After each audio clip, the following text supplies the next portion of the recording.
नमस्कार. सिव्हिल दाव्यामध्ये लिखित जबाब सादर करणं खूप गरजेचं आहे. यामध्ये तुम्हाला तुमची बाजू स्पष्टपणे मांडावी लागते.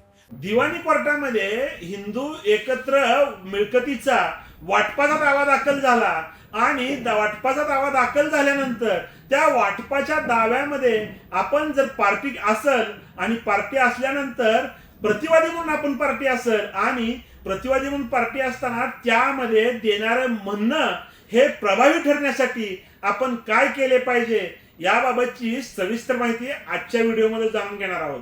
कोर्ट कचेरी या युट्यूब चॅनलवर आपल्या सर्वांचं स्वागत आहे आणि मी आपला वकील मित्र विशाल गावडे. चला तर मग कायद्याचं म्हणजे तुमच्या फायद्याचं बोलूया. वाटपाचा दावा म्हणजे काय याबाबत सुरुवातीला आपण जाणून घेऊया की हिंदू एकत्र कुटुंबाची एकत्रातली मिळकत आहे अथवा वडिलोपार्जित मिळकत आहे आणि वडिलोपार्जित मिळकत आहे एकत्रातली मिळकत आहे. त्या मिळकतीचे अद्याप जर आपले वाटप झालेले नसेल तर आपल्या कुटुंबातील इतर सदस्यापैकी कोणीतरी त्यामध्ये वाटपाचा दावा दाखल केला आणि वाटपाचा दावा दाखल केल्यानंतर आपल्याला ज्यावेळेस मेहरबान दिवाणी न्यायालयाचे समन्स येते, समन्स आल्यानंतर सदर केसमध्ये आपण माननीय वकील साहेब यांच्याकडे जाऊन त्या केसमध्ये हजर राहतो. हजर राहून त्या केसमध्ये त्या न्यायालयाने आपल्याला जे पाठवलेलं समन्स आहे त्या समन्स मध्ये असं नमूद केलेलं असतं की बाबा या तारखेला आपल्या केसची चौकशी ठेवलेली आहे, तर तुम्ही विधिज्ञामार्फत हजर राहून तुमचे जे काही म्हणणे आहे ते म्हणणे सादर करावे.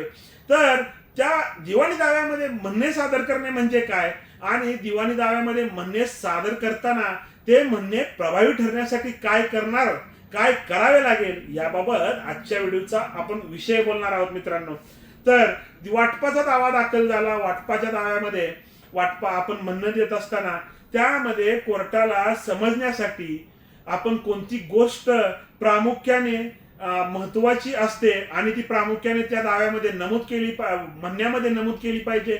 तर सगळ्यात पहिल्यांदा म्हणजे की त्या आपलं जे हिंदू कुटुंब आहे त्या कुटुंबाचे जे वारस आहेत अथवा जे काय वारसा असतील, मुख्य वारस मूळ पुरुष कोण आहे, मूळ पुरुष जे पत्नीनंतर त्यांचे वारस, आता त्या वारसातले कोण काही मयत झाले असतील तर त्या मयताचे वारस, अशा पद्धतीने आपण त्या दिवाणी कोर्टामध्ये म्हणणे दाखल करत असताना आपली वंशावळ नमूद करणं गरजेचं आहे की मूळ पुरुष आजोबा होते, आजोबानंतर आजोबाची पत्नीनंतर आपले वडील, वडिलांचे काय भाऊ, वडील मयत झाले असतील तर त्यांचे आपण वारस.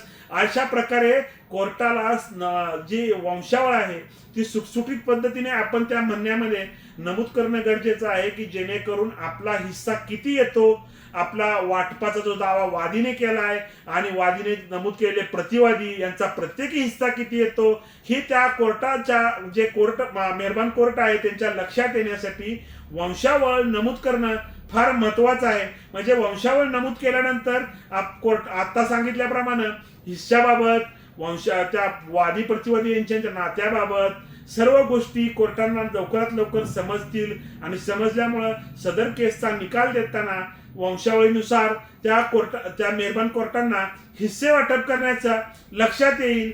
या सर्व गोष्टीचा आपण दिवाणी प्रकरणामध्ये महत्वाच्या गोष्टी नमूद करणं गरजेचं आहे. त्यातली महत्वाची गोष्ट म्हणजे वंशावळ. ही वंशावळ नमूद करणं अत्यंत महत्वाचं असून वंशावळ नमूद केली पाहिजे मित्रांनो. तर अशाच प्रकारची नवनवीन कायदेविषयक माहिती जाणून घेण्यासाठी अद्याप जर तुम्ही आमच्या कोर्ट कचेरी या युट्यूब चॅनलला सबस्क्राईब केलं नसेल तर सबस्क्राईब करा. त्यासोबतच कोर्ट कचेरी ऑफिशियल इंस्टाग्राम व कोर्ट कचेरी ऑफिशियल फेसबुक पेजला फॉलो जरूर करा. धन्यवाद.